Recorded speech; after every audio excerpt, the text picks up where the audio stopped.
मंगलवार व्रत कथा। व्यास जी ने कहा, एक बार नैमिषारण्य तीर्थ में 80,000 मुनि एकत्र होकर पुराणों के ज्ञाता श्री सूत जी से पूछने लगे, हे महामुनि, आपने हमें अनेक पुराणों की कथाएं सुनाई। अब कृपा करके हमें ऐसा व्रत और कथा बताए जिसके करने से संतान की प्राप्ति हो तथा मनुष्यों को रोग, शोक, अग्नि, सर्व दुख आदि का भय दूर हो, क्योंकि कलयुग में सभी जीवों की आयु बहुत कम है। फिर इस पर उन्हें रोग, चिंता के कष्ट लगे रहेंगे, तो फिर वह श्री हरि के चरणों में अपना ध्यान कैसे लगा सकेंगे। श्री सूर्य जी बोले, हे मुनियों, आपने लोक कल्याण के लिए बहुत ही उत्तम बात पूछी है। एक बार युधिष्ठिर ने भगवान श्री कृष्ण से लोक कल्याण के लिए यही प्रश्न किया था। भगवान श्री कृष्ण और युधिष्ठिर का संवाद तुम्हारे सामने कहता हूँ, ध्यान देकर सुनो। एक समय पांडवों की सभा में श्री कृष्ण जी बैठे हुए थे। तब युधिष्ठिर ने भगवान श्री कृष्ण से प्रश्न किया, हे प्रभु नंद गोविंद, आपने मेरे लिए अनेकों कथाएं सुनाई है। आज आप कृपा करके ऐसा व्रत या कथा सुनाएं जिसके करने से मनुष्य को रोग, चिंता का भय समाप्त हो और उसको पुत्र की प्राप्ति हो। हे प्रभु, बिना पुत्र के जीवन व्यर्थ है। पुत्र के बिना मनुष्य नरकगामी होता है। पुत्र के बिना मनुष्य पितृ ऋण से छुटकारा नहीं पा सकता और न ही उसका पुत्रक नामक नरक से उद्धार हो सकता है। अतः पुत्रदायक व्रत बतलाएं। श्री कृष्ण भगवान बोले, हे राजन, मैं एक प्राचीन इतिहास सुनाता हूँ, आप उसे ध्यान पूर्वक सुनो। कुंडलपुर नामक एक नगर था। उसमें नंदा नामक एक ब्राह्मण रहता था। भगवान की कृपा से उसके पास सब कुछ था, फिर भी वह दुखी था। इसका कारण यह था कि ब्राह्मण की स्त्री सुनंदा के कोई संतान न थी। सुनंदा पतिव्रता थी, भक्ति पूर्वक श्री हनुमान जी की आराधना करती थी। मंगलवार के दिन व्रत करके अंत में भोजन बनाकर हनुमान जी का भोग लगाने के बाद स्वयं भोजन करती थी। एक बार मंगलवार के दिन ब्राह्मणी गृह कार्य की अधिकता के कारण हनुमान जी को भोग न लगा सकी, तो इस पर उसे बहुत दुख हुआ।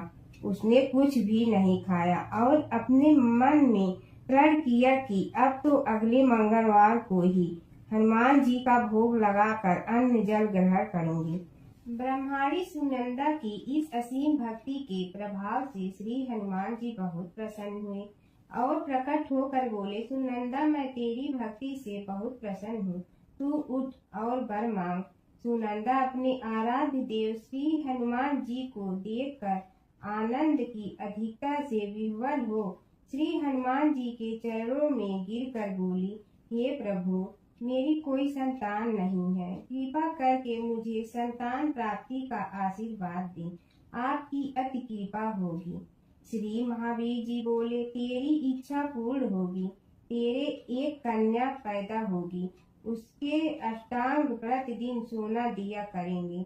इस प्रकार कहकर श्री महावीर जी अंतर ध्यान हो गए।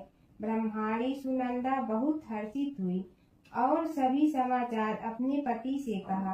ब्राह्मण देव कन्या का वरदान सुनकर कुछ दुखी हुए, परंतु सोना मिलने की बात सुनी तो बहुत प्रसन्न हुए। विचार किया कि ऐसी कन्या के साथ मेरी निर्धनता भी समाप्त हो जाएगी। श्री हनुमान जी की कृपा से वह ब्रह्माणी गर्भवती हुई और 10वें महीने में उसे बहुत ही सुंदर पुत्री प्राप्त हुई। यह बच्ची अपने पिता के घर में ठीक उसी तरह से बढ़ने लगी जिस प्रकार शुक्ल पक्ष का चंद्रमा बढ़ता है। 10वें दिन ब्राह्मण ने उस बालिका का नामकरण संस्कार कराया। उसके कुल पुरोहित ने उस बालिका का नाम रत्नावली रखा, क्योंकि यह कन्या सोना प्रदान किया करती थी। इस कन्या ने पूर्व जन्म में बड़े ही विधान से मंगल देव का व्रत किया था। रत्नावली का अष्टांग बहुत सा सोना देता था। उस सोने से नंदा ब्राह्मण बहुत ही धनवान हो गया। अब ब्रह्माणी भी बहुत अभिमान करने लगी। समय बीतता रहा। अब रत्नावली 10 वर्ष की हो चुकी थी। एक दिन जब नंदा ब्राह्मण प्रसन्न चित्त था, तब सुनंदा ने अपने पति से कहा, मेरी पुत्री रत्नावली विवाह के योग्य हो गई है, अतः आप कोई सुंदर तथा योग्य वर देखकर इसका विवाह कर दें। यह सुन ब्राह्मण बोला, अभी तो रत्नावली बहुत छोटी है। तब ब्रह्माणी बोली, शास्त्रों की आज्ञा है कि कन्या 8वें वर्ष में गौरी, 9 वर्ष में रोहिणी, 10वें वर्ष में कन्या, इसके पश्चात रजस्वला हो जाती है। गौरी के दान से पाताल लोक की प्राप्ति होती है, रोहिणी के दान से वैकुंठ लोक की प्राप्ति होती है, कन्या के दान से इंद्रलोक में सुखों की प्राप्ति होती है। अगर हे पतिदेव रजस्वला का दान किया जाता है तो घोर नरक की प्राप्ति होती है। इस पर ब्राह्मण बोला, अभी तो रत्नावली मात्र 10 ही वर्ष की है और मैंने तो 16 साल की कन्याओं के विवाह कराए हैं, अभी जल्दी क्या है। तब ब्रह्माणी सुनंदा बोली, आपको तो लोभ अधिक हो गया है। शास्त्रों में कहा गया है कि माता पिता और बड़ा भाई रजस्वला कन्या को देखते हैं तो वह अवश्य नरकगामी होते हैं। तब ब्राह्मण बोला, अच्छी बात है, कल मैं अवश्य योग्य वर की तलाश में अपना दूध भेजूंगा। दूसरे दिन ब्राह्मण ने अपने दूत को बुलाया और आज्ञा दी कि जैसी सुंदर मेरी कन्या है, वैसे ही सुंदर वर उसके लिए तलाश करो। दूत अपने स्वामी की आज्ञा पाकर निकल पड़ा। पई नगर में उसने एक सुंदर लड़के को देखा। यह बालक एक ब्राह्मण परिवार का बहुत गुणवान पुत्र था। इसका नाम सोमेश्वर था। दूत ने इस सुंदर व गुणवान ब्राह्मण पुत्र के बारे में अपने स्वामी को पूर्ण विवरण दिया। ब्राह्मण नंदा को भी सोमेश्वर अच्छा लगा और फिर शुभ मुहूर्त में विधि पूर्वक कन्यादान करके ब्राह्मण ब्रह्माणी संतुष्ट हुए। परंतु ब्राह्मण के मन तो लोभ समाया हुआ था। उसने कन्यादान तो कर दिया था, परंतु बहुत चिंतित था। उसने विचार किया कि रत्नावली तो अब चली जाएगी और मुझे इससे जो सोना मिलता था वह अब कहाँ मिलेगा। मेरे पास जो धन था कुछ तो इसके विवाह में खर्च हो गया और जो शेष बचा है वह भी कुछ दिनों पश्चात समाप्त हो जाएगा। मैंने तो इसका विवाह करके बहुत बड़ी भूल कर दी है। अब कोई ऐसा उपाय हो कि रत्नावली मेरे घर में ही बनी रहे, अपनी ससुराल न जाए। लोभ रोभी राक्षस ब्राह्मण के मस्तिष्क पर छाता जा रहा था। रात भर अपनी शैया पर बेचैनी से करवटें बदलते बदलते उसने एक बहुत ही क्रूर निर्णय लिया।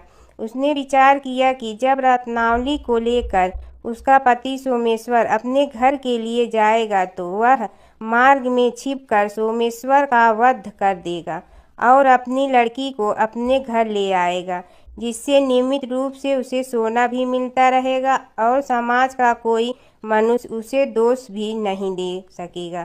प्रातः काल हुआ तो नंदा और सुनंदा ने अपने जमाई तथा लड़की को बहुत सारा धन देकर विदा किया। सोमेश्वर अपनी पत्नी रत्नावली को लेकर ससुराल से अपने घर की तरफ चल दिया।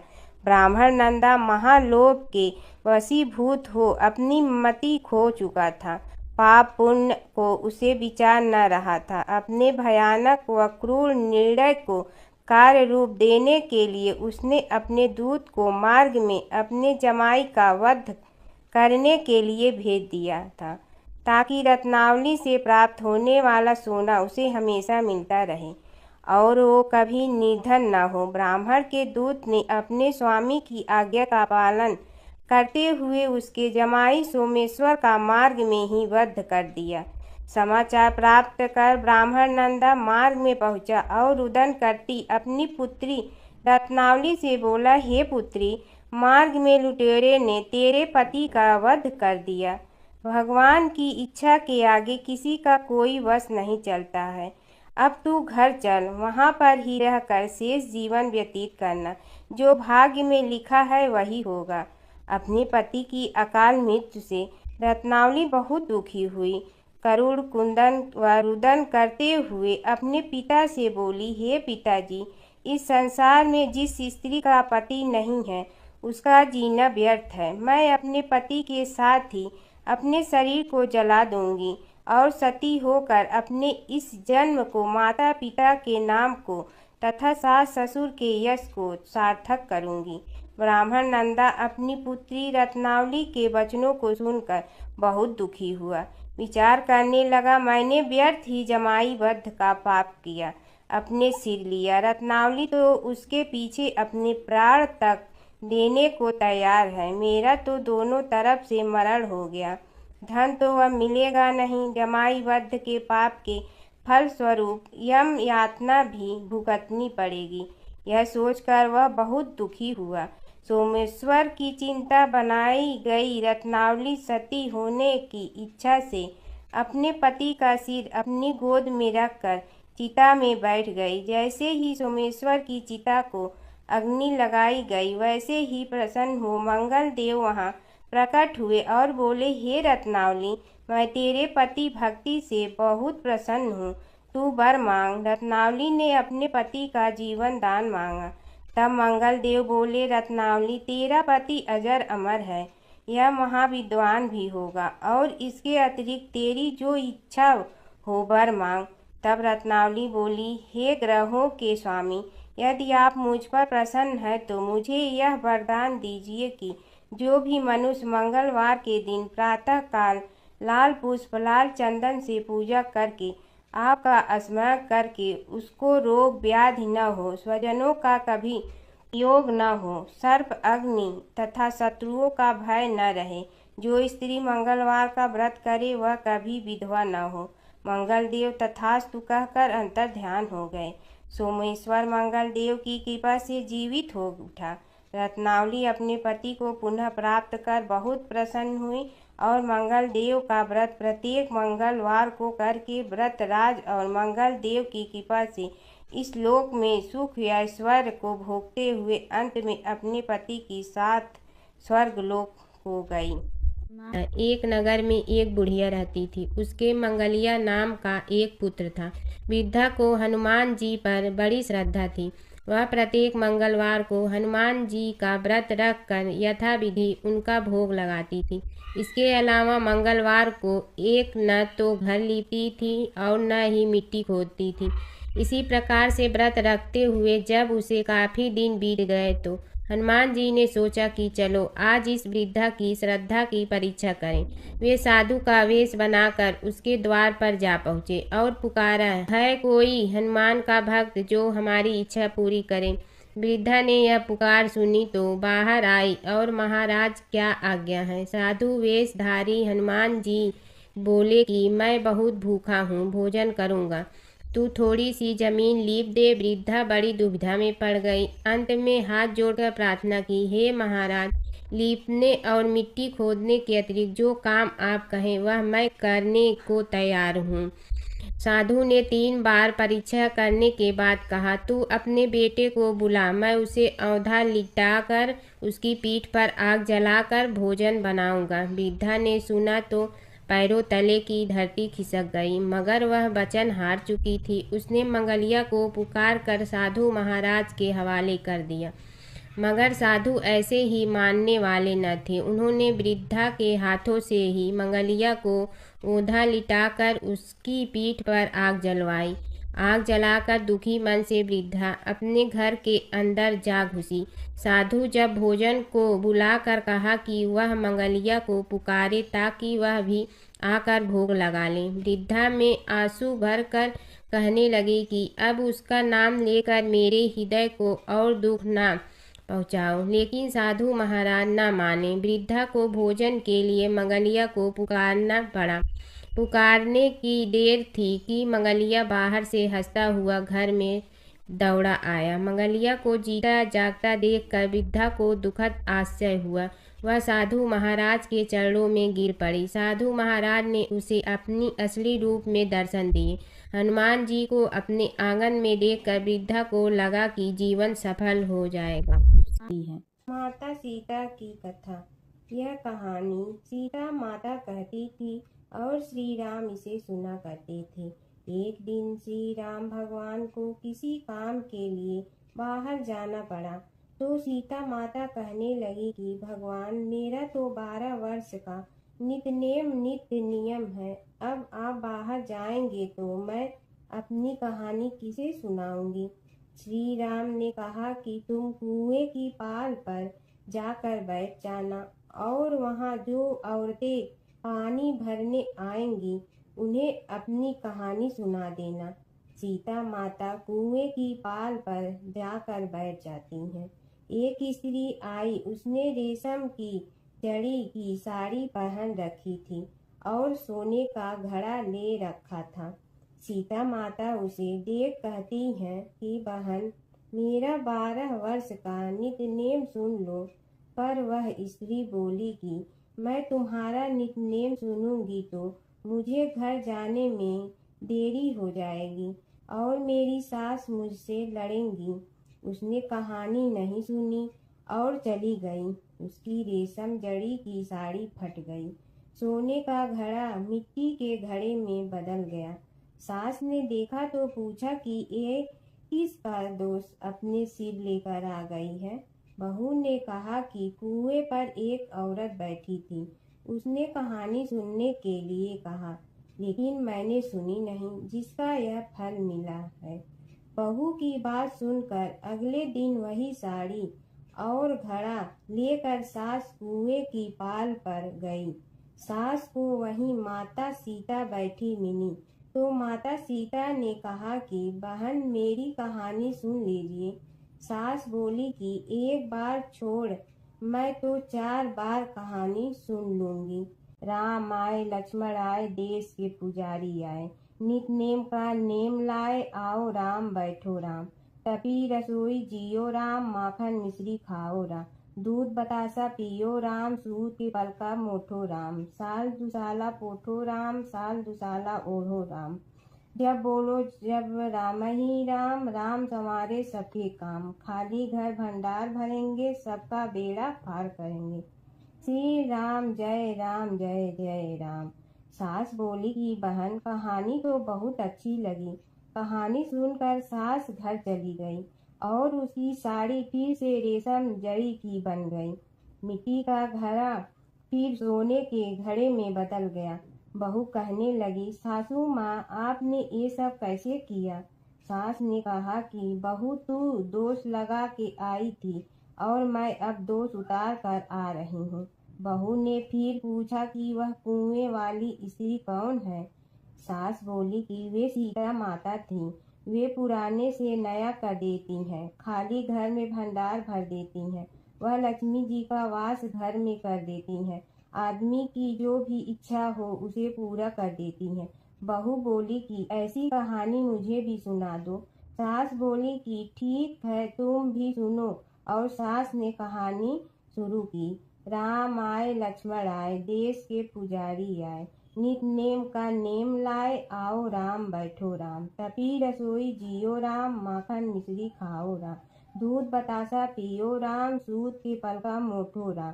साल दुसाला पोठो राम, साल दुसाला ओढ़ो राम। जब बोलो जब राम ही राम, राम संवारे सबके काम। खाली घर भंडार भरेंगे, सबका बेड़ा पार करें। श्री राम जय जय राम। कहानी सुनकर बहू बोली कि कहानी तो बहुत अच्छी है। सास ने कहा कि ठीक है, इस कहानी को रोज कहा करेंगे। अब सास बहू रोज सवेरे उठती, नहाती धोती और पूजा करने के बाद नित नेम की सीता की कहानी कहती। एक दिन उनके यहाँ एक पड़ोस की औरत आई और बोली कि बहन, जरा सी आँच दे ना। तो वह बोली कि आज तो अभी हमने जलाई ही नहीं। पड़ोसन ने कहा कि तुम सुबह 4 बजे से उठकर क्या कर रही हो। फिर उन्होंने कहा कि सुबह उठकर हम पूजा करते हैं, फिर सीता माता की नित्य नेम की कहानी कहते हैं। पड़ोसन ने उसकी बात सुनकर फिर कहा कि सीता माता की कहानी कहने से तुम्हें क्या मिलता है। वे बोली कि इनकी कहानी कहने से घर में भंडार भर जाते हैं, सारे काम सिद्ध होते हैं, मन की इच्छा भी पूरी हो जाती है। पड़ोसन कहती है कि बहन, ऐसी कहानी तो मुझे भी सुना दो। फिर वह बोली कि ठीक है, तुम भी यह कहानी सुन लो। राम आए लक्ष्मण आए, देश के पुजारी आए, नित नेम का नेम लाए, आओ राम बैठो राम। सारी कहानी सुनने के बाद पड़ोसन कहने लगी, बहन कहानी तो मुझे बहुत अच्छी लगी। अब वह पड़ोसन भी नित नेम सीता माता की कहानी कहने लगी। कहानी कहने से सीता माता ने पड़ोसन के भी भंडार भर दिए। अब तो पूरे मोहल्ले में नित नेम की कथा चल पड़ी। हर किसी की मनोकामना पूरी होने लगी। हे सीता माता, जैसे आपने उनके भंडार भरे वैसे ही आप हमारे भी भंडार भरना, सबकी भरना, कहानी सुनने वाले के भी और कहानी कहने वाले के भी। गणेश और बुढ़िया माई की कथा। एक बुढ़िया थी, वह बहुत ही गरीब और दृष्टिहीन थी। उसके एक बेटा और बहू थे। वह बुढ़िया सदैव गणेश जी की पूजा किया करती थी। एक दिन गणेश जी प्रकट होकर उस बुढ़िया से बोले, बुढ़िया माँ, तू जो चाहे सो मांग ले। बुढ़िया बोली, मुझे तो मांगना नहीं आता, कैसे और क्या मांगूं? तब गणेश जी बोले, अपने बहू बेटे से पूछ कर मांग ले। तब बुढ़िया ने अपने बेटे से कहा, गणेश जी कहते हैं तू कुछ मांग ले, बता मैं क्या मांगूं? पुत्र ने कहा, माँ तू धन मांग ले। बहू से पूछा तो बहू ने कहा, नाती मांग ले। तब बुढ़िया ने सोचा कि ये तो अपने अपने मतलब की बात कर रहे हैं। अतः उस बुढ़िया ने पड़ोसन से पूछा तो उन्होंने कहा, बुढ़िया तू तो थोड़े दिन जियोगी, क्यों तू धन मांगो और क्यों नाती मांगे? तू तो अपनी आँखों की रोशनी मांग ले, जिससे तेरी जिंदगी आराम से कट जाए। इस पर बुढ़िया बोली, यदि आप प्रसन्न है तो मुझे 9 करोड़ की माया दे, निरोगी काया दे, अमर सुहाग दे, आँखों की रोशनी दे, नाती दे, पोता दे और सब परिवार को सुख दे और अंत में मोक्ष दे। यह सुनकर तब गणेश जी बोले, बुढ़िया माँ, तुमने तो हमें ठग लिया, फिर भी जो तूने मांगा है वचन के अनुसार सब तुझे मिलेगा। और यह कहकर गणेश जी अंतर ध्यान हो गए। उधर बुढ़िया माँ ने जो कुछ मांगा वह सब कुछ मिल गया। हे गणेश जी महाराज, जैसे तुमने उस बुढ़िया माँ को सब कुछ दिया वैसे ही सबको देना। बुढ़िया माई को मुक्ति दी तुलसी माता की कथा।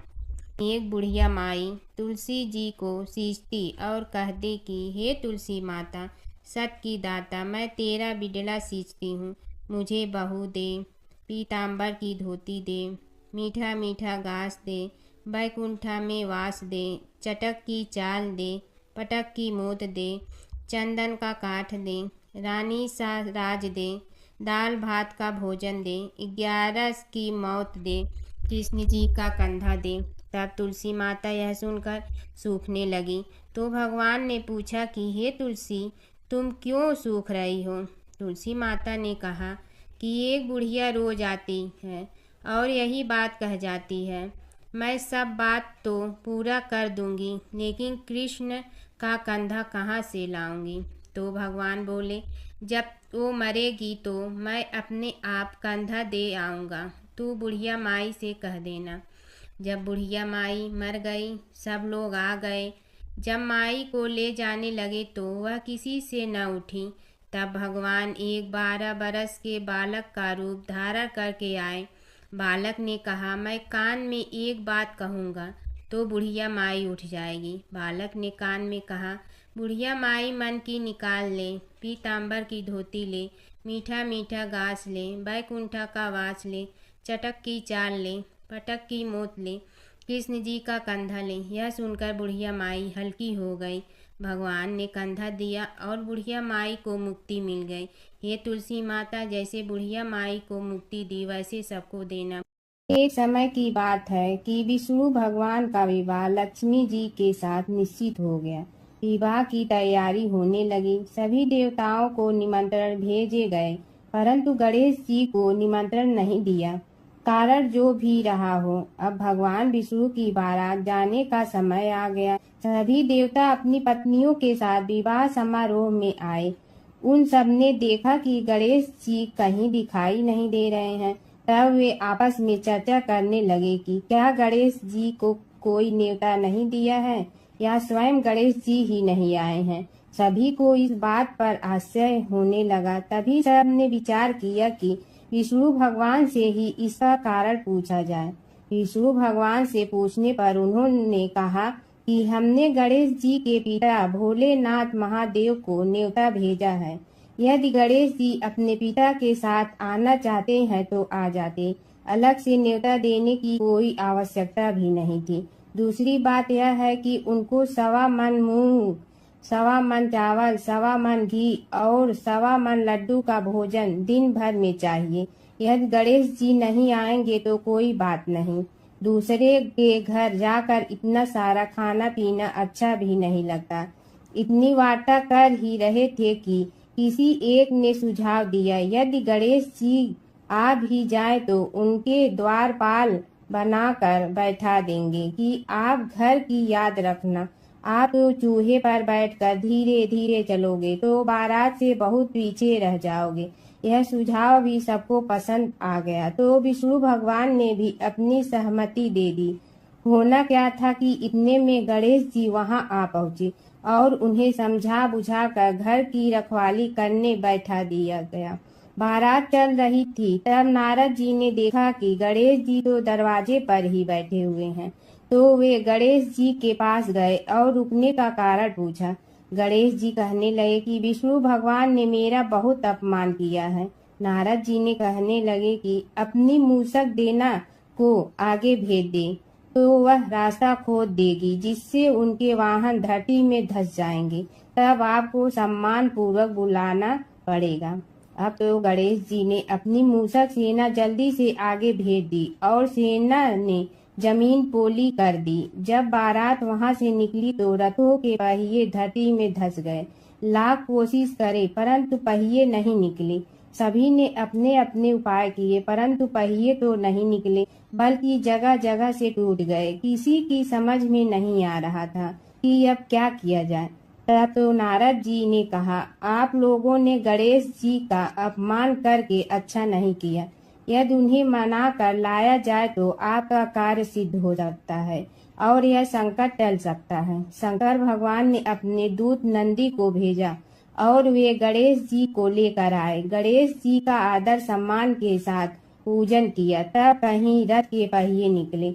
अब रथ के पहिए निकल के परंतु टूट गए तो उन्हें सुधारे गए। पास के खेत में खाती काम कर रहा था, उसे बुलाया गया। खाती अपना कार्य करने के पहले श्री गणेशाय नमः कहकर गणेश जी की वंदना मन ही मन करने लगा। देखते ही देखते खाती ने सभी पहियों को ठीक कर दिया। तब खाती कहने लगा कि हे देवताओं, आपने सर्वप्रथम गणेश जी को नहीं मनाया होगा और न ही उनकी पूजन की होगी, इसीलिए तो आपके साथ यह संकट आया है। हम तो मूर्ख अज्ञानी हैं, फिर भी पहले गणेश जी को पूजते हैं, उनका ध्यान करते हैं। आप लोग तो देवतागण हैं, फिर भी आप गणेश जी को कैसे भूल गए। अब आप लोग भगवान श्री गणेश जी की जय बोल कर जाएं तो आपके सब काम बन जाएंगे और संकट कट जाएंगे। ऐसा कहते हुए बारात वहां से चल दी और विष्णु भगवान को लक्ष्मी जी के साथ विवाह संपन्न करा के सभी सकुशल घर लौट आए। हे गणेश जी महाराज, आपने विष्णु को जैसे कारज सारियो ऐसे कारज सबको सिद्ध कर जो। बोलो गजानन भगवान की जय। प्राचीन काल की बात है। नैमिषारण्य क्षेत्र में ऋषि, महर्षि और साधु संतों का समाज जुड़ा था। उसमें श्री सूत जी भी विद्यमान थे। शौनक जी ने उनकी सेवा में उपस्थित होकर निवेदन किया कि हे अज्ञान रूप घोर तिमिर को नष्ट करने में करोड़ों सूर्यों के समान प्रकाशमान श्री सूत जी, हमारे कानों के लिए अमृत के समान जीवन प्रदान करने वाले कथा तत्व का वर्णन कीजिए। हे सूत जी, हमारे हृदयों में ज्ञान के प्रकाश की वृद्धि तथा भक्ति, वैराग्य और विवेक की उत्पत्ति जिस कथा से हो सकती हो, वह हमारे प्रति कहने की कृपा कीजिए। शौनक जी की जिज्ञासा से सूत जी बड़े प्रसन्न हुए। पूरा तन इतिहासों के स्मरण से उनका शरीर पुलकायमान हो रहा था। वे कुछ देर उसी स्थिति में विराजमान रहकर कुछ विचार करते रहे और अंत में बोले, शौनक जी, इस विषय में आपके चित्त में बड़ी जिज्ञासा है। आप धन्य हैं जो सदैव ज्ञान की प्राप्ति में तत्पर रहते हुए विभिन्न पुराण कथाओं की जिज्ञासा रखते हैं। आज मैं आपको ज्ञान के परम स्रोत रूप श्री गणेश जी का जन्म कर्म रूप चरित्र सुनाऊंगा। गणेश जी से ही सभी ज्ञानों सभी विद्याओं का उद्भव हुआ है। अब आप सावधान चित्त से विराजमान हो। श्री गणेश जी के ध्यान और नमस्कार पूर्वक उनका चरित्र श्रवण करें। नमस्तस्मै गणेशाय ब्रह्मा विद्या प्रदायिनी यनागस्त्यसमः साक्षात विघ्न सागर सोसड़े। कैसे हैं वे श्री गणेश जो सभी प्रकार की ब्रह्म विद्याओं को प्रदान करने वाले अर्थात ब्रह्मा के सगुण और निर्गुण स्वरूप पर प्रकाश डालने और जीव ब्रह्मा का अभेद प्रतिपादन करने वाली विद्याओं के दाता हैं। वे विघ्नों के समुद्रों को महर्षि अगस्त्य के समान शोषण करने में समर्थ हैं। इसलिए उनका नाम विघ्न सागर शोषक के नाम से प्रसिद्ध है। मैं उन भगवान श्री गणेश जी को नमस्कार करता हूँ। प्रथम पूजा के अधिकारी श्री गणेश जी यह कहकर सूत जी कुछ समय के लिए मौन हो गए और फिर बोले, शौनक जी, भगवान गणेश जी ही सर्वप्रथम पूजा प्राप्ति के अधिकारी हैं। किसी भी देवता की पूजा करो, पहले उनकी पूजा करो। शौनक जी ने निवेदन किया, हे भगवान, हे सूत, सर्वप्रथम यह बताने की कृपा कीजिए कि गणेश जी को प्रथम पूजा का अधिकार किस प्रकार प्राप्त हुआ। इस विषय में मेरी बुद्धि मोह को प्राप्त हो रही है कि सृष्टि रचयिता ब्रह्मा जी, पालन करता भगवान नारायण और संहार करता शिव जी में से किसी को प्रथम पूजा का अधिकारी क्यों नहीं माना गया। यह त्रिदेव ही तो सबसे बड़ा देवता माने जाते हैं। सूत जी ने कहा, शौनक जी, यह भी एक रहस्य ही है। देखो, अधिकार मांगने से नहीं मिलता, इसके लिए योग्यता होनी चाहिए। संसार में अनेकों देवी देवताएं पूजे जाते हैं। पहले जो जिसका इष्ट देव होता है वह उसी की पूजा किया करता है। इससे बड़े देवताओं के महत्व में कमी आने की आशंका उत्पन्न हो गई। इस कारण देवताओं में परस्पर विवाद होने लगा। वे उसका निर्णय प्राप्त करने के लिए शिव जी के पास पहुँचे और प्रणाम करके पूछने लगे, प्रभु, हम सब में प्रथम पूजा का अधिकारी कौन है। शिव जी सोचने लगे कि किसे प्रथम पूजा का अधिकारी माने। तभी उन्हें एक युक्ति सूझी। बोले, देवगण, इसका निपटारा बातों से नहीं तथ्यों से होगा। इसके लिए एक प्रतियोगिता रखनी होगी, शिव की परिक्रमा करने की प्रतियोगिता। देवगण उनका मुख देखने लगे, शंकित हृदय से सोचने लगे कि कैसी प्रतियोगिता रहेगी। यह शिव जी ने उनके मन के भाव ताड़ लिए, इसलिए सांत्वना भरे शब्दों में बोले, घबराओ मत, कोई कठिन परीक्षा नहीं ली जाएगी। बस इतना ही कि सभी अपने अपने वाहनों पर चढ़कर संसार की परिक्रमा करो और फिर यहाँ लौट आओ। जो पहले लौटेगा वही सर्वप्रथम पूजा का अधिकारी होगा। अब क्या देर थी, सभी अपने अपने वाहन पर चढ़कर दौड़ पड़े। किसी का वाहन गजराज था तो किसी का सिंह, किसी का भैंसा तो किसी का मृग, किसी का हंस तो किसी का उल्लू, किसी का अश्व तो किसी का श्वान। अभिप्राय यह है कि वाहनों को विविधता के दर्शन उस समय जितने भले प्रकार से हो सकते थे उतने अन्य समय में नहीं। सबसे गया बीता वाहन गणेश जी का था मूषक, उससे चूहा भी कहते हैं। ऐसे वाहन के बल भरोसे इस प्रतियोगिता में सफल होना तो क्या, सम्मिलित होना भी हास्यास्पद है। गणेश जी ने सोचा, छोड़ो, क्या होगा प्रतियोगिता में भाग लेने से, हम तो यहाँ बैठे रहकर ही तमाशा देखेंगे। वे बहुत देर तक विचार करते रहे। अंत में उन्हें एक युक्ति सूझी। शिव जी स्वयं ही जगदाता हैं, यह संसार उन्हीं का प्रतिबिंब है, तब क्यों न इन्हीं की परिक्रमा कर ली जाए। इनकी परिक्रमा करने से ही संसार की परिक्रमा हो जाएगी। ऐसा निश्चय कर उन्होंने मूषक पर चढ़कर शिव जी की परिक्रमा की और उनके समक्ष जा पहुँचे। शिव जी ने कहा, तुमने परिक्रमा पूर्ण कर ली? उन्होंने उत्तर दिया, जी हाँ। शिव जी सोचने लगे कि इसे तो यहीं घूमते हुए देखा, फिर परिक्रमा कैसे कराया। देवताओं का परिक्रमा करके लौटना आरंभ हुआ और उन्होंने गणेश जी को वहां बैठे देखा तो माथा ठनक गया। फिर भी साहस करके बोले, अरे तुम विश्व की परिक्रमा के लिए नहीं गए? गणेश जी ने कहा, अरे मैं कब का यहाँ आ गया। देवता बोले, तुम्हें तो कहीं भी नहीं देखा। गणेश जी ने उत्तर दिया, देखते कहाँ से, समस्त संसार शिव जी में विद्यमान है। इनकी परिक्रमा करने से ही संसार की परिक्रमा पूर्ण हो गई। सूत जी बोले, शौनक, इस प्रकार गणेश जी ने अपनी बुद्धि के बल पर ही विजय प्राप्त कर ली। उनका कथन सत्य था, इसलिए कोई विरोध करता भी तो कैसे। बस उसी दिन से गणेश जी की प्रथम पूजा होने लगी। जी बोले, हे शौनक जी, यह एक तथ्य है कि गणेश जी ही उसके पात्र हैं। वे बड़े देवता का भी कार्य सिद्धि में विघ्न उपस्थित होने पर उन विघ्न राज का आश्रय न लिया हो। हे शौनक, वे देव भी बड़े दयालु हैं। नाम तो शिव जी का ही आशुतोष है, किंतु वे सर्वात्मा और सर्वरक्षक प्रभु तो शिव जी की अपेक्षा भी शीघ्र ही प्रकट हो जाते हैं।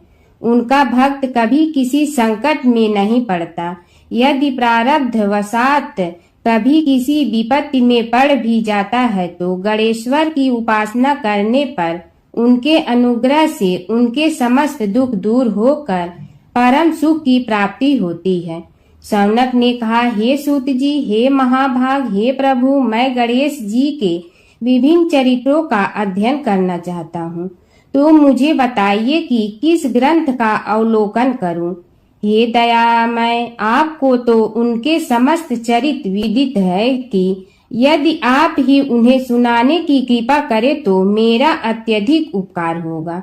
सूत जी बोले, हे शौनक भगवान, गणेश्वर के इतने चरित्र हैं कि उन सब का कथन इस जीवा से संभव नहीं, क्योंकि प्रभु अनंत, प्रभु चरित्र अनंता वाली बात समस्त विद्वान ऋषि मुनि कहते हैं। फिर भी गणेश जी प्रथम पूजा के अधिकारी होने के कारण समस्त देव चरित्रों में जुड़े हुए हैं, इसलिए उनका प्रभाव भी सर्वाधिक व्यापक है। हे मुने, हे शौनक, वे भगवान सर्व समर्थ हैं।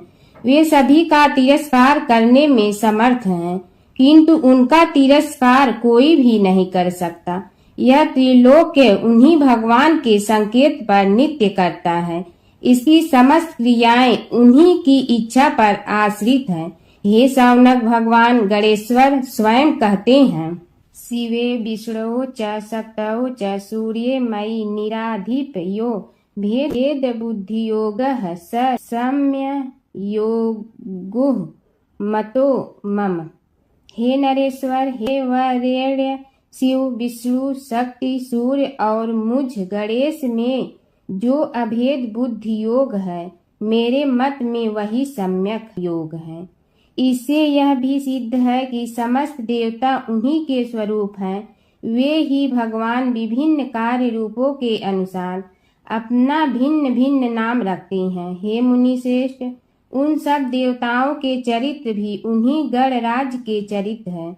यद्यपि सब चरित्र एक ही ग्रंथ में मिलने में संभव नहीं है, फिर भी गणेश्वर के अनेकों प्रमुख चरित्रों का वर्णन गणेश पुराण में हुआ है। राजा सोमकांत का वृतांत कथन शौनक जी ने पूछा, हे प्रभु, गणेश पुराण का आरंभ किस प्रकार हुआ, यह मुझे बताने की कृपा करे। इस पर सूत जी ने कहने लगे, हे शौनक, यद्यपि गणेश पुराण है तो बहुत प्राचीन, क्योंकि भगवान गणेश्वर तो आदि हैं। न जाने कब से गणेश जी अपने उपासकों पर कृपा करते चले आ रहे हैं। उनके अनंत चरित्र हैं, जिनका संग्रह एक महापुराण का रूप ले सकता है। उसे एक बार भगवान नारायण ने नारद जी को और भगवान ने शंकर और जगन जननी पार्वती जी को सुनाया था। बाद में वही पुराण संक्षेप रूप में ब्रह्मा जी ने महर्षि वेद व्यास को सुनाया और फिर व्यास जी ने महर्षि भृगु को सुनाया। भृगु ने कृपा करके सौराष्ट्र के एक राजा सोमकांत को सुनाया था। तब से वह पुराण अनेक कथाओं में विस्तृत होता रहा और अनेक कथाओं से रहित होता हुआ अनेक रूप में प्रचलित है। शौनक जी ने पूछा, भगवान, आप यह बताने का कष्ट करें कि राजा सोमकांत कौन था। उसने महर्षि से गणेश पुराण का श्रवण कहाँ किया था, उस पुराण के श्रवण से उसे क्या क्या उपलब्धियां हुई। हे नाथ, मुझे श्री गणेश्वर की कथा के प्रति उत्कंठा बढ़ती ही जा रही है। सूत जी बोले, हे शौनक, सौराष्ट्र के देवनगर नाम की एक प्रसिद्ध राजधानी थी। वहाँ का राजा सोमकांत था। वह अपनी प्रजा का पुत्र के समान पालन करता था। वह वेद ज्ञान संपन्न, शस्त्र विद्या में पारंगत एवं प्रबल प्रतापी राजा, समस्त राजाओं में मान्य तथा अत्यंत वैभवशाली था। उसका ऐश्वर्य कुबेर के भी ऐश्वर्य को लज्जित करता था। उसने अपने पराक्रम से अनेकों देश जीत लिए थे। उसकी पत्नी अत्यंत रूपवती, गुणवती, धर्माज्ञा एवं पतिव्रत धर्म का पालन करने वाली थी। वह सदैव अपने प्राणनाथ की सेवा में लगी रहती थी। उसका नाम सुधर्मा था। जैसे वह प्रतिव्रता थी, वैसे ही राजा भी एक पत्नी व्रता का पालन करने लगा। उसके हेमकांत नामक एक सुंदर पुत्र था। वह भी सभी विद्याओं का ज्ञाता और अस्त्र शस्त्रादि के अभ्यास में निपुण हो गया था। यह सभी श्रेष्ठ लक्षणों से संपन्न, सद्गुणी एवं प्रजा जनों के हितों का अत्यंत पोषक था। इस प्रकार राजा सोमकांत स्त्री पुत्र, पशुवाहन, राज्य एवं प्रतिष्ठा आदि से सब प्रकार सुखी था। उससे दुख तो था ही नहीं। सभी राजागण उसका हार्दिक सम्मान करते थे तथा उसकी श्रेष्ठ कीर्ति भी संसार व्यापी थी। परंतु युवा अवस्था के अंत में सोमकांत को घृणित कोष्ठ रोग हो गया। उसके अनेक उपचार किए गए, किंतु कोई लाभ नहीं हुआ। रोग शीघ्रता से बढ़ने लगा और उसके कीड़े पड़ गए। जब रोग की अधिक वृद्धि होने लगी और उसका कोई उपाय न हो सका, तो राजा ने मंत्रियों को बुलाकर कहा, सुव्रतो, जाने किस कारण यह रोग मुझे पीड़ित कर रहा है। अवश्य ही यह किसी पूर्व जन्म के पाप का फल होगा। इसलिए मैं अब अपना समस्त राजपाट छोड़कर वन में रहूंगा। मेरे पुत्र हेमकांत को मेरे समान मानकर राज्य शासन का धर्म पूर्वक संचालन कराते रहें। यह कहकर राजा ने शुभ दिन दिखवाकर अपने पुत्र हेमकांत को राज्य पद पर अभिषेक किया और अपनी पत्नी सुधर्मा के साथ निर्जन वन की ओर चल दिया। प्रजापालक राजा के वियोग में समस्त प्रजा जन अश्रु बहाते हुए उनके साथ चले गए। राज्य की सीमा पर पहुंचकर राजा ने अपने पुत्र अमात्यगण और प्रजा जनों को समझाया, आप सब लोग धर्म के जानने वाले, श्रेष्ठ आचरण में तत्पर एवं सहृदय हैं। यह संसार तो वैसे भी परिवर्तनशील है। जो आज है वह कल नहीं था और आने वाले कल में भी नहीं रहेगा। इसलिए मेरे जाने से दुख का कोई कारण नहीं है। मेरे स्थान पर मेरा पुत्र सभी कार्यों को करेगा। इसलिए आप सब उसके अनुशासन में रहते हुए उसे सदैव सम्मान करते रहें। फिर पुत्र से कहा, बेटा, यह स्थिति सभी के समझ आती रही है। हमारे पूर्व पुरुष भी परंपरागत रूप से वृद्धावस्था आने पर वन में जाते रहे हैं। मैं कुछ समय पहले ही वन में जा रहा हूँ, तो कुछ पहले या पीछे जाने में कोई अंतर नहीं पड़ता। यदि कुछ वर्ष बाद जाऊं तब भी मोह का त्याग करना ही होगा। इसलिए हे वत्स, तुम दुखित मत हो और मेरी आज्ञा मानकर राज्य शासन को ठीक प्रकार चलाओ। ध्यान रखना, क्षत्रिय धर्म का कभी त्याग न करना और प्रजा को सदा सुखी रखना।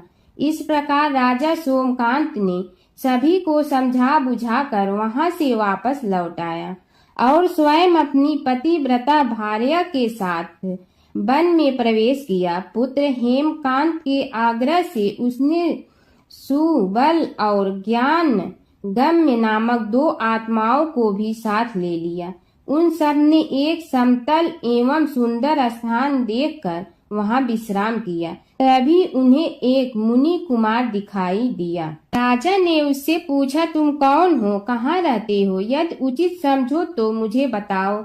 मुनि बालक ने कोमल बाड़ी में कहा, मैं महर्षि भृगु का पुत्र हूँ। मेरा नाम च्यवन है। हमारा आश्रम निकट में ही है। अब आप भी अपना परिचय दीजिए। राजा ने कहा, मुनि कुमार, आपका परिचय पाकर मुझे बड़ी प्रसन्नता हुई। मैं सौराष्ट्र के देवनगर नामक राज्य का अधिपति रहा हूँ।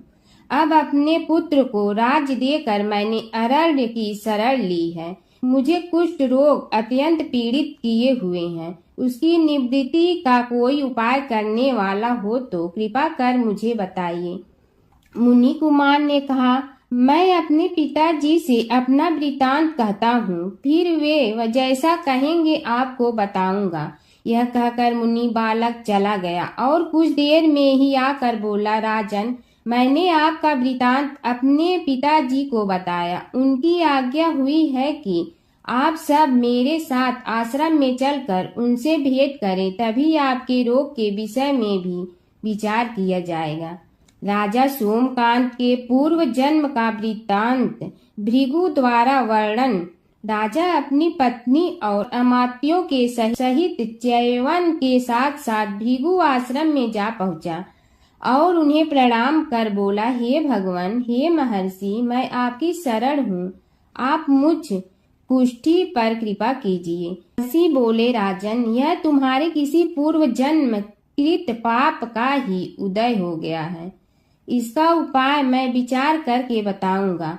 आज तो तुम सब स्नान आज से निवृत्त होकर रात्रि विश्राम करो। महर्षि की आज्ञा अनुसार सबने स्नान भोजन आदि के उपरांत रात्रि व्यतीत की और प्रातः काल स्नान आदि नित्य कर्मों से निवृत्त होकर महर्षि की सेवा में उपस्थित हुए। महर्षि ने कहा, राजन, मैंने तुम्हारे पूर्व जन्म का वृतांत जान लिया हूँ और यह भी विदित कर लिया है कि किस पाप के फल से तुम्हें इस रोग की प्राप्ति हुई है। यदि तुम चाहो तो उसे सुना दूं। राजा ने हाथ जोड़कर निवेदन किया, बड़ी कृपा होगी मुनिनाथ, मैं उसे सुनने के लिए उत्कंठित हूँ। महर्षि ने कहा, तुम पूर्व जन्म में एक धनवान वैश्य के लाडले पुत्र थे। वह वैश्य विंध्याचल के निकट कौलहार नामक ग्राम में निवास करता था। उसकी पत्नी का नाम सुलोचना था। तुम उसी वैश्य दंपत के पुत्र हुए।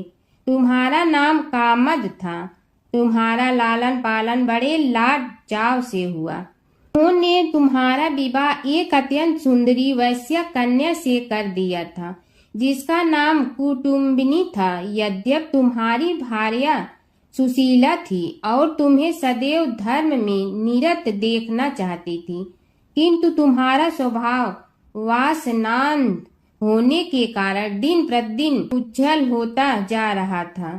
किंतु माता पिता भी धार्मिक थे, इसलिए उनके सामने तुम्हारी उज्ज्वलता दबी रही।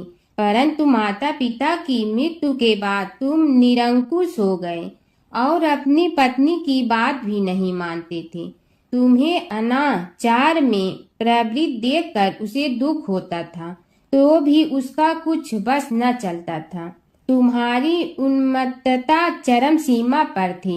अपनों से भी द्वेष और क्रूरता का व्यवहार किया करते थे, हत्या आदि कराते थे। तुम्हारे लिए सामान्य बात हो गई। पीड़ित व्यक्तियों ने तुम्हारे विरुद्ध राजा से पुकार की, अभियोग चला और तुम्हें राज्य की सीमा से भी बाहर चले जाने का आदेश हुआ। तब तुम घर छोड़कर किसी निर्जन वन में रहने लगे। उस समय तुम्हारा कार्य लोगों को लूटना और हत्या करना ही रह गया। एक दिन माध्याह्न काल था। गुणवर्धक नामक एक विद्वान ब्राह्मण उधर से निकला। बेचारा अपनी पत्नी को लिवाने के लिए ससुराल जा रहा था। तुमने उस ब्राह्मण युवक को पकड़कर लूट लिया। प्रतिरोध करने पर उसे मारने लगे तो वह चित्कार करने लगा, मुझे मत मार, मत मार, देख मेरा दूसरा विवाह हुआ है, मैं पत्नी को लेने के लिए जा रहा हूँ। किंतु तुम तो क्रोधवश में ऐसे लीन हो रहे थे कि तुमने उसकी बात सुनकर भी नहीं सुनी। जब उसे मारने लगे तो उसने श्राप दे दिया, अरे हत्यारे, मेरी हत्या के पाप से तो सहस्त्र कल्प तक घोर नरक भोगोगे।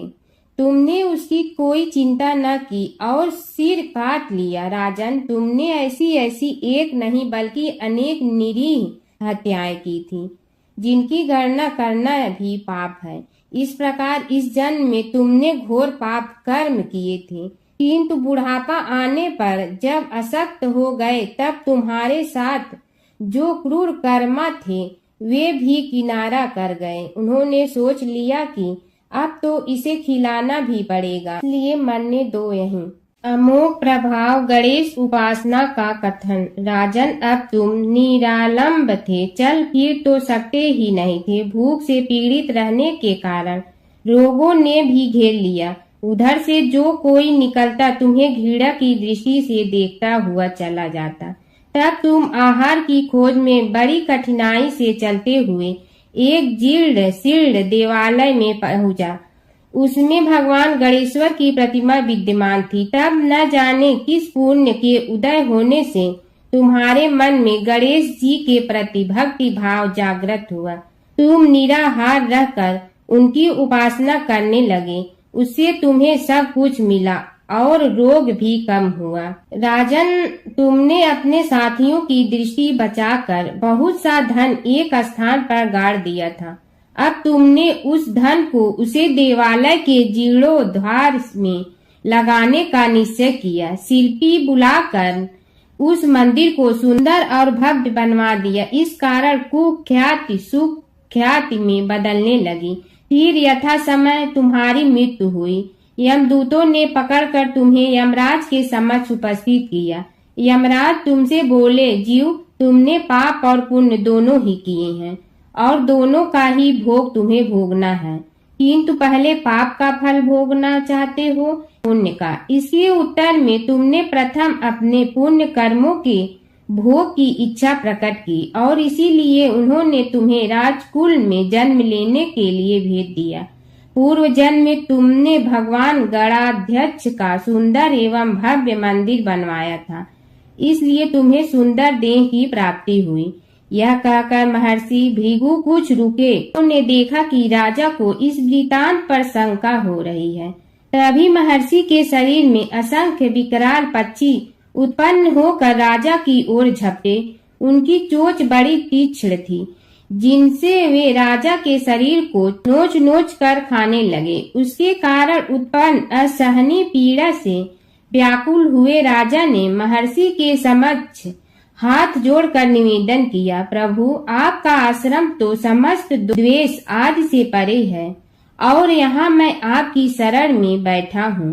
तब यह पक्षी मुझे आकर ही क्यों पीड़ित कर रहे हैं? हे मुनिनाथ, इनसे मेरी रक्षा कीजिए।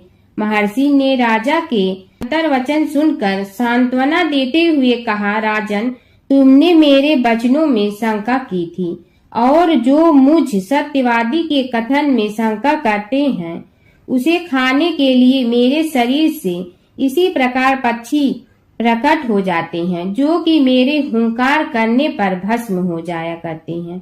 यह कर महर्षि ने हुंकार की और तभी वे समस्त पक्षी भस्म हो गए। राजा श्रद्धावनत होकर उनके समक्ष अश्रुपात करता हुआ बोला, प्रभु अब आप पाप से मुक्त होने का उपाय कीजिए। महर्षि ने कुछ विचार कर कहा, राजन तुम पर भगवान गणेश्वर की कृपा सहज रूप से है और वे ही प्रभु तुम्हारे पापों को भी दूर करने में समर्थ हैं।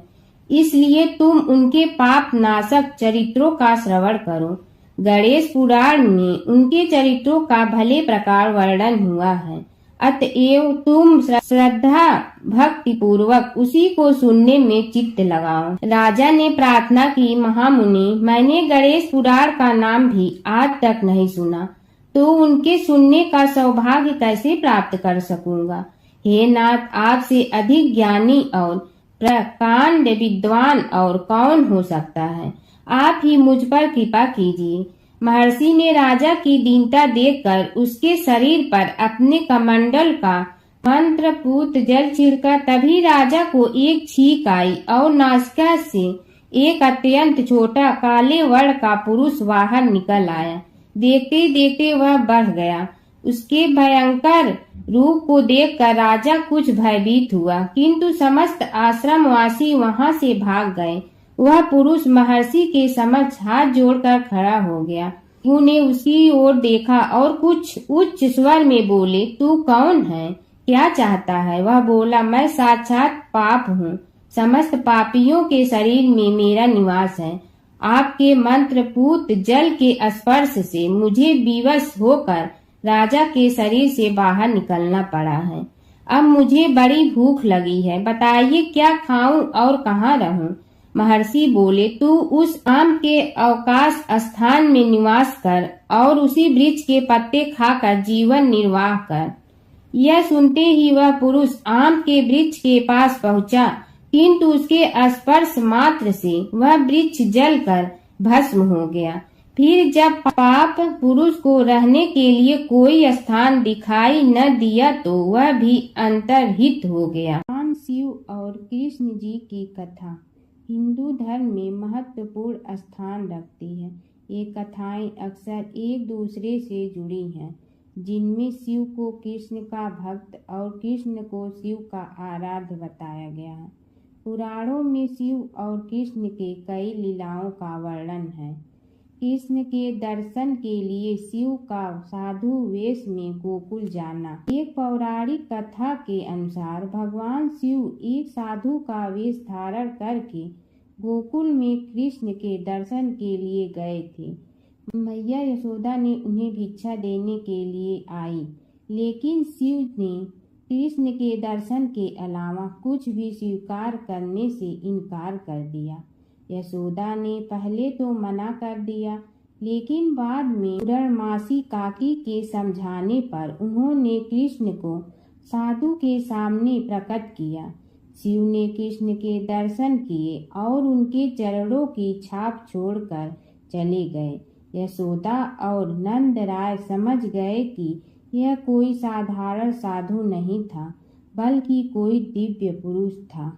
नारद मुनि का घमंड। एक बार नारद मुनि को अपने ज्ञान और भक्ति पर घमंड हो गया। कृष्ण ने नारद मुनि की परीक्षा लेने के लिए उन्हें एक गांव में भेजा, जहां एक महिला अपने पति के बीमार होने पर बहुत दुखी थी। नारद मुनि ने महिला को समझाया कि वह भगवान से प्रार्थना करे, लेकिन महिला ने कहा कि वह अपने पति को कष्ट में नहीं देख सकती। तब नारद मुनि ने राधा से मिलने का फैसला किया। राधा ने नारद मुनि को चरणामृत दिया और कहा कि वह इसे अपने पति को दे। नारद मुनि ने जब राधा से चरणामृत लिया तो उन्हें एहसास हुआ कि राधा का प्रेम कृष्ण के प्रति सबसे महान है। इस घटना के बाद नारद मुनि का घमंड चूर चूर हो गया। नारद मुनि और कृष्ण की लीला। नारद मुनि अक्सर कृष्ण की लीलाओं में शामिल होते थे। एक बार नारद मुनि इंद्र के दरबार से द्वारका जा रहे थे। रास्ते में उन्होंने पारिजात वृक्ष का एक फूल लिया और कृष्ण को दे दिया। कृष्ण ने वह फूल रुक्मिणी को दे। नारद मुनि ने देखा कि कृष्ण ने वह फूल रुक्मिणी को दिया तो उन्हें बहुत खुशी हुई। हनुमान जी की आरती। आरती की जय हनुमान लला की, दुष्ट दलन रघुनाथ कला की। जाके बल से गिरवर कापे, रोग दोष जाके निकट न झाके। अंजनी पुत्र महाबलदाई, संतन के प्रभु सदा सहाई। आरती की जय हनुमान लला की, बीरा रघुनाथ पठाए। लंका जारि सिया सुदिलाए, लंका सुकोट समुद्र सिखाई। जात पवन सुत बार न लाई, आरती की जय हनुमान लला की। लंका जारि असुर संहारे, सिया राम जी के काज सवारे। लक्ष्मण मूर्छित पड़े सकारे, लाए सजीवन प्राण उबारे। आरती की जय हनुमान लला की, पैटी पताल तोरी जमकारे। अहि रावण की भुजा उखारे, बाई भुजा असुर दल मारे। दाहिने भुजा संत जन तारे, आरती की जय हनुमान लला की। सुर नर मुनि जन आरती उतारे, जय जय जय हनुमान उचारे। कंचन थार कपूर लो छाई, आरती करत अंजन माई। आरती की जय हनुमान लला की, जो हनुमान जी की आरती गावे। बसई बैकुंठ परम पद पावे, लंक विध्वंस किए रघुराय। तुलसीदास स्वामी कीर्ति गाई, आरती की जय हनुमान लला की। दुष्ट दलन रघुनाथ कला की। श्री रामचंद्र कृपाल भजु मन हरण भव भय दारुणम। नव कंच लोचन कंज मुख कर कंज पद कंजारूढ़। श्री रामचंद्र कृपाल भजु मन हरण भव भय दारुणम। नव कंज लोचन कंज मुख कर कंज पद कंजारूढ़। श्री रामचंद्र कृपाल भज मन हरण भव भय दारुण। श्री राम कंदर्पय गणित अमित छवि नव नील नीरद सुंदरम। कंदर्पय गणित अमित छवि नव नील नीरद सुंदर। पट पीत मानहु तड़ित रुचि सुचि नौमि जनक सुतावरम। श्री रामचंद्र कृपाल भज मन हरण भव भय दारुण। श्री राम भजु दीन बंधु दिनेश दानव दैत वंश निकंदनम। भजु दीन बंधु दिनेश दान दैत वंश निकंदनम। रघुनंदयानंद कंद कौशल चंद्र दशरथ नंदनम। श्री रामचंद्र कृपा भजु मन हरण भव भय दारुणम। श्री राम सिर मुकुट कुंडल तिलक चारुदार अंग विभूषणम। सिर मुकुट कुंडल तिलक चारुदार अंग विभूषणम। आजानुभुज सर चाप धर संग्राम जीत खरदूसरम। श्री रामचंद्र कृपाल भज हरण भव भय दारुणम। श्री राम इति वदति तुलसीदास शंकर शेष मुनि मनरंजनम। इति वदति तुलसीदास शंकर शेष मुनि मनरंजनम मम हृदय कंच निवास कुरु कामादि खल दल जनम श्री रामचंद्र कृपाल भजु मन हरण भव भव दारुणम श्री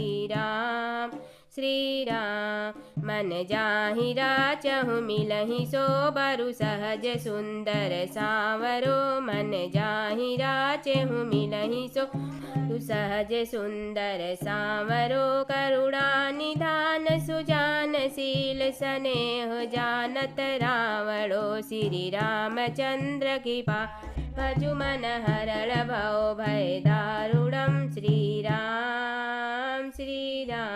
एहि भांति गौरी असीस सुन सिय सहित हर सियली एहि भांति गौरी असीस सुन सिय सहित हर सियली तुलसी भवानी पूज पुनि पुनि मुदित मन मंदिर चल श्री रामचंद्र कृपाल भजु मन हरण भय भव दारुणम श्री राम श्री गौरी जाने अनुकूल सियहि हरसन जात कही श्री गौरी जाने अनुकूल सियहि हरसन जात कही मंजल मंगल मूल वाम अंग फरकन लगे श्री रामचंद्र कृपाल भजु हरण भव भय दारुणम नव कंच लोचन कंज मुख कर कंज पद कंजारुणम श्री रामचंद्र कृपाल हरण भव भय दारुणम श्री राम बोलो श्री भगवान